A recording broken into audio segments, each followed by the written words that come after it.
Hello, my name is Tawana Brown. Thank you so much for joining us for our webinar Wednesday. We're excited to have you.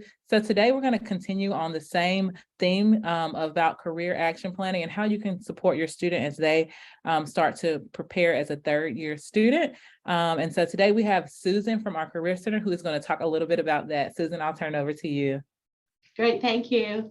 Hi, everyone. My name's Susan Coles. I'm the director for our satellite office in the Culverhouse College of Business. Just a little bit about the Career Center before we get into the career action planning for third year. We have a main office in the Student Center where we house a lot of the college's consultants and advisors.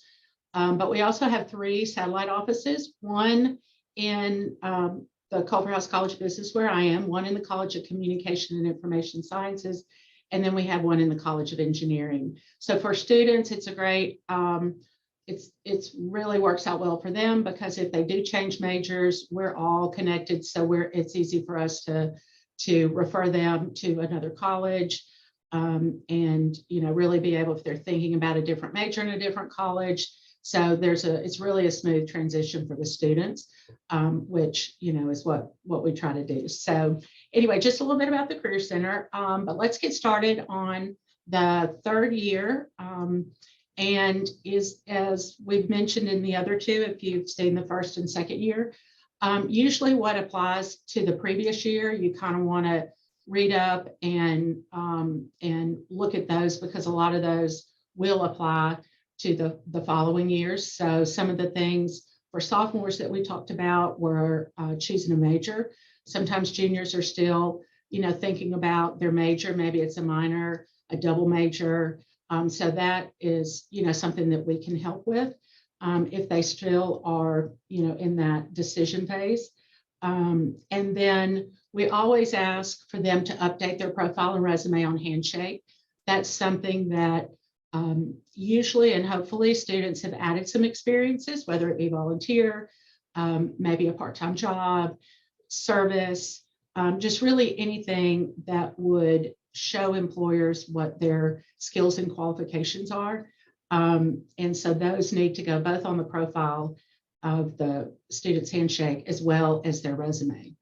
A lot of times what we'll recommend, and I think this is helpful for students, starting as early as their freshman year, but at any time, it's a good practice to get into is we have what we call a master resume. And so that's just a running total of what they have done throughout their college experience. I mentioned in the first year planning, or the second year, their sophomore year, employers really like them to roll off a lot of their high school information. And so we really encourage them every year to get involved in some way on campus. And so a master resume is just a running total. So they really don't forget what they've done in previous years, the details about it. And then they're able to really have a snapshot of their whole college career to which they can then really copy and paste into a resume that's really targeted for that job or internship that they're looking for. So that's one way to kind of help keep them on track and keep their resume and profile updated. And then also being able to find out opportunities, places where they can, learn about job and internships that could be of interest to them. If they don't already have a LinkedIn, we encourage them to create one and, fill that out again, fill it out as detailed as possible, matching what the resume says. Many employers will tell us that they will look at a resume and then also look at the LinkedIn to make sure that they, are both consistent. And so being able to keep both of those up to date is really important.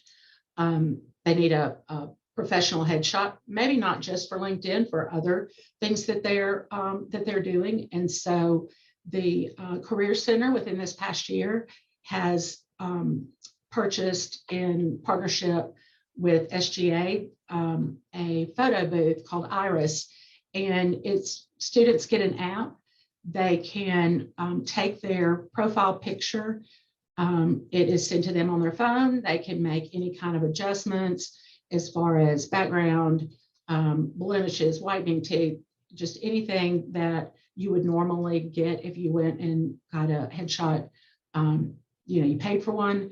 And so these, the booth is in our main office in the Student Center, and students just go on a handshake, and they can schedule just a 5-minute appointment and go in and get their headshot. And it's immediate, which is great, because in the past, when we've had photographers do it, it could be a week or two turnaround, depending on how many photos that they had taken and what kind of things they needed to do before they were ready to send. So Iris is something that we're really excited about, because we don't want students to have to pay for headshots or have to wait a really long time if they're needing it, fairly quickly.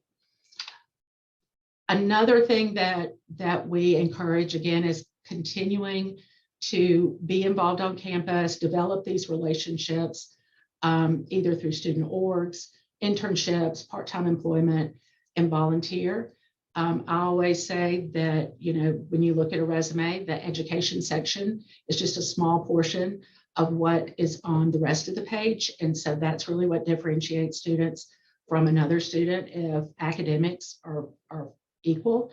And so some of the ways that they can be involved, if they're not already, or they want to add some experience to their college career, is they can go on Handshake. Again, that's where our jobs and internships are posted. We have sometimes part-time jobs. I had a call yesterday from a department on campus that was looking for a student. It was all majors to do some research, economic development research.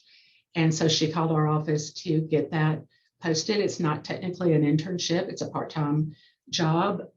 So, those are just as valuable as internships. And if a student needed something on campus, there are opportunities like that across campus. So we have those posted.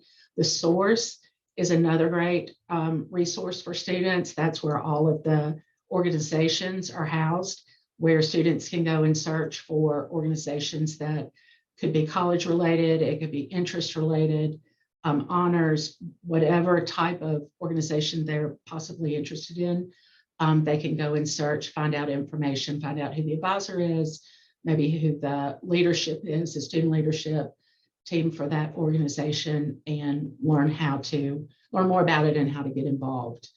There's also service organizations too, and you can find those on the Source as well. And then one other way to gain experience is to find employment, kind of like I mentioned with the one on Handshake, but there's a student job board on jobs.ua.edu, and they can go on and search for jobs on campus as well as off campus. And these vary from, depending on what time of the year it is. Sometimes there's a lot of jobs available, usually at the beginning of the semester. And then it may, towards the end, kind of slack off and then come back. So students we recommend just constantly check to see if there's anything that they're interested in. And usually they're 10 or 20 hours a week, depending on the amount of work and the amount of time that students have. And then there's also experience through their college, through their classes.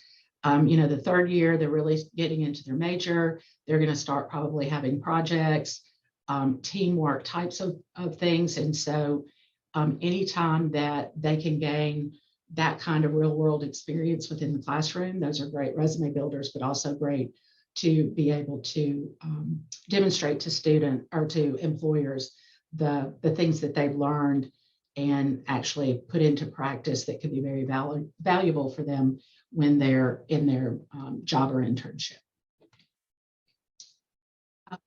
Another thing to just think about is to brush up on dining etiquette and workplace etiquette. We offer workshops and programs and one-on-one appointments to help students understand that.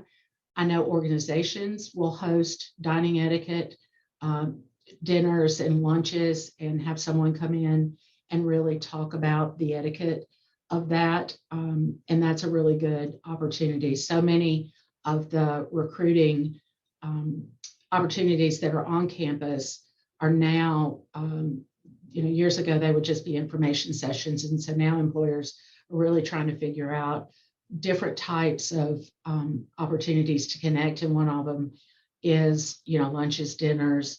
And so that's helpful to be able to brush up on that. And same with workplace etiquette.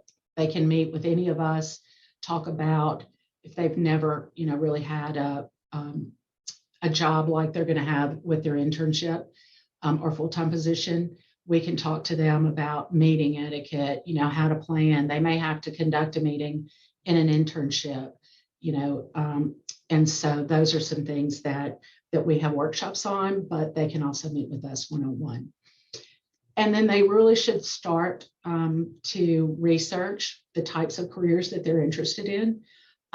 There's ways to interview professionals in either maybe a company or an industry or a particular job that they want to learn more about. We have resources for them. Candid Career is one. It's a technology website that there are hundreds, if not thousands, of professionals that will talk about their job, kind of how they got into that role. They'll talk about maybe the challenges that they have in that position, but also the things that are very rewarding to them. It's a really good just conversation, real world type conversation, so students can get a glimpse at what it is like to be in that position. So that's free to students. They can just log on and search there. ONET is a website that is really helpful to find out really details about particular careers. It also has something called My Next Move, which allows them to search different types of careers. There's an assessment that once they take that can help them understand based on their interests what types of jobs might be a good match for them. And that's available through ONET. There's also Occupational Outlook Handbook, and then talking to faculty. Faculty really are connected. They have networks of professionals within their industry. And, that's a really good way to find out if there's somebody that they could connect students with to learn more about. And there's always our office. We're always, willing to try to make the connections to, it could be alumni, friends of the university. And, we really try to make it a point to help students make that connection just to get more information. I had a student yesterday that called or emailed me that we had met last year in a career advising appointment, and she was choosing her major, and she updated me and said that she had changed her major, and she was happy with it, but now she was interested in trying to find out about careers, and she remembered that I had mentioned she's finance. I had mentioned about underwriting as one of the opportunities. And she said, I think you told me that your daughter was in that. And I'm like, yes, she's an alum of UA. And so, she asked if she could connect with her. And I said, of course. And we connect. I've got graduate assistants. We've got student assistants in the Career Center, all of our satellite offices that are great resources when students are just trying to find out more about the area of study, maybe if they've done an internship. So lots of ways to get information about the career that they're interested in going in. We also encourage them to attend career fairs. If they didn't their sophomore year, certainly junior year is a great time to go in. Employers are really focused on juniors and seniors for the most part, and they can go to our career fairs. We have one in the fall semester in September, and then another in the spring in February. It's actually 2 days. One day is our general interest in business, which is pretty much all colleges and majors except for the more technical and engineering majors, which is at a different fair, the Technical and Engineering Career Fair. This fall, we just had it the week of the 21st, 22nd. There was 151 companies that came both days, and really was a wide variety of opportunities for students just to talk to employers. A lot of them are alumni and are really willing and able to let students know what they can do and what their career options are. This year we started with, you'll see the stars on, this is just a snapshot of some of the companies that came. This was from our program that we handed out at the career fair, but you'll see the stars. Some companies are actually interested in talking to students as early as freshman year. So any of the ones with stars, students that were first year could go by and talk to them. So they were really getting a good experience to be able to start at their freshman year and kind of see what it was about. But definitely junior year is we really encourage students to attend and get networking experience at the very least, if they're kind of unsure maybe of what they want to do. The networking opportunities are really, really incredible. And then, some students may not be necessarily wanting to go into a job right after they graduate. So starting to think about, they're interested in graduate programs, looking into what the requirements are, when they need kind of the timeline of when they need to start thinking about applications. Again, this is a great topic to bring up with faculty. If it's not research, they are connected within that industry, and they are a great resource to give students, some advice as to possibly what are some really good programs that would benefit, them to check into for their graduate studies. We also have a graduate school fair. These are graduate programs from all over the country. We had this the first week of October. 56 programs came. They travel. All of these schools traveled throughout the state, and they made a stop in Tuscaloosa. And we, were able to have them come, and so students could really ask them any questions, maybe clarify some things that they saw on the website that they weren't sure of. And so being able to speak, in person to people who represent the graduate school programs is a great opportunity to, again, get more information. Again, update the resume, mainly so, not only for their job search, but also it would be helpful to give to professors, supervisors, academic, either academic advisors or organization advisors, because they're going to start thinking about who they're going to need to have listed as references. And if they hadn't already started thinking about that, we've mentioned in previous webinars that, really getting connected with faculty is a great way to be able to have those references. And that's something to definitely think about if they hadn't already. And, again, these references could be from part-time jobs, internships, organization advisors, faculty, anybody that could really speak on their behalf to a prospective employer. So that is pretty much the third year career action plan. Again, these are the services that we offer. Again, we offer these in all of our locations and all of our offices. And so again, at any time a student needs to reach out, we are always more than willing and available to help them whatever they need to talk about. So thank you again, and I appreciate it. Thank you so much, Susan, for this presentation. It was very helpful. If you have other students that are first or second year, please go back and watch those videos. It will be very beneficial to you as well. But again, thank you for joining us, and Roll Tide.